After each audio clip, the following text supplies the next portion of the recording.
আসসালামু আলাইকুম everyone, this is Laboni Nahar from Shahzadi. বাসায় কীভাবে একদম প্যানে ওভেন ছাড়া পিৎজা বানালাম সেটাই দেখিয়ে দিব। ফার্স্ট আমি দুধটা হালকা করে গরম করে নিয়েছি। সো আমি এখানে 1 কাপ দুধ নিয়েছি। 1 কাপ দুধে আপনারা 4টা পিৎজা আপনারা বানাতে পারবেন যদি মিডিয়াম ক্রাস বানান। একটু যদি মোটা বানাতে চান তাহলে একটু মিক্স বেশি দেবেন। এখানে 1/2 চামচ চিনি দিয়ে দিলাম 1 কাপ দুধের মধ্যে। 1 কাপ দুধে আপনার 4টা পিৎজা হয়ে যাবে। দেন দিয়ে দিব 1 কাপ দুধের মধ্যে, যেহেতু 1/2 কাপের মধ্যে 2 চামচ ইস্ট দিতে হয়, সো 1 কাপের মধ্যে 4 চামচ ইস্ট দিয়ে দিয়েছি।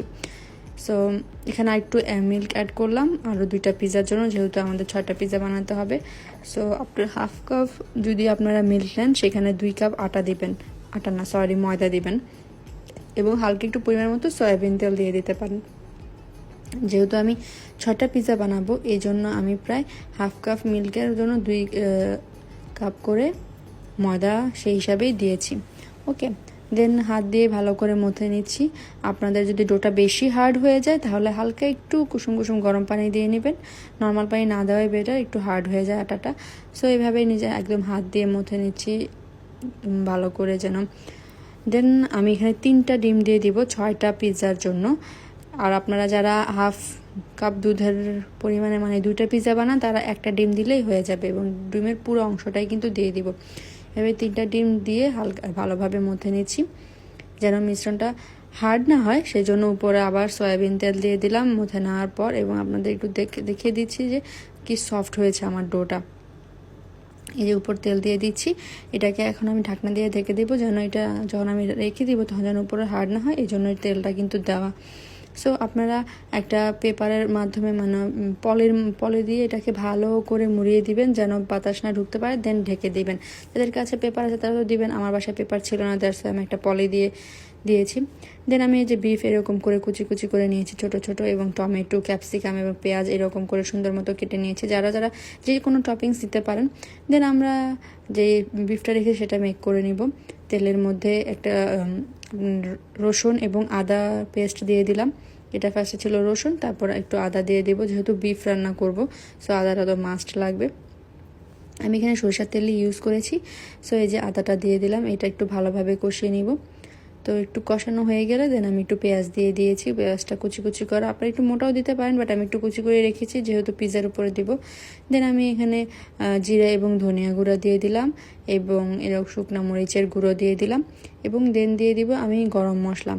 যেহেতু এখানে পিৎজার উপরে জিনিসটা দিব, সো গুঁড়া গরম মশলাটা দেওয়াই বেটার, না তো এলাচি জিরে এটা আলাদা আলাদাভাবে হয়ে থাকলে ভালো লাগবে না কিন্তু পিৎজার মধ্যে হলে। দেন দিয়ে দিচ্ছি এই যে বিফটা যেটা কেটে রেখেছি এবং স্বাদ মতো লবণ দিয়ে দিব। বিফে নর্মালি কিন্তু পানি লাগে না, সো এটার পানিতেই বিফের পানিটা থেকে মাংসটা থেকে পানি বের হয়, সো এক্সট্রা লবণ লাগে না। ওকে। সো দেন এখানে আমি একটু সয়া সস দিয়ে দিচ্ছি আর স্বাদ মতো লবণ দিয়েছি। যারা একটু সয়া সসটা বেশি ইউজ করতে চান তাহলে লবণের পরিমাণটা সেইভাবেই দিবেন। এখানে আমি দিয়ে দিচ্ছি আর একটু উপরে গোলমরিচের গুঁড়া। আর এর মধ্যে আমার এটা প্রায় 2 থেকে 3 ঘন্টা আমার ডোটা মেক করা মানে এরকম ছিল, দেখেছেন একদম ইস্টের কারণে কি সুন্দর ফুলে উঠেছে। সেখানে 6 ভাগ করে নিলাম পিৎজা বানানোর জন্য। যারা একটু মোটা চান তারা কিন্তু 5টাও করতে পারেন। দেন এই যে বেলুনের মধ্যে বেলে নিলাম। অনেকেই হাতেই জিনিসটাকে ছড়ায়, কিন্তু এটা একটু টাইম লাগে, সো আমি বেলুন দিয়ে করে নিয়েছি।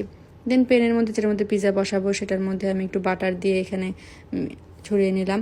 আর যেই পিৎজার ডোটা ছিল ওইটা আমি এখানে একটু হাত দিয়ে টেনে টুনে ঠিক মতো করে দিলাম।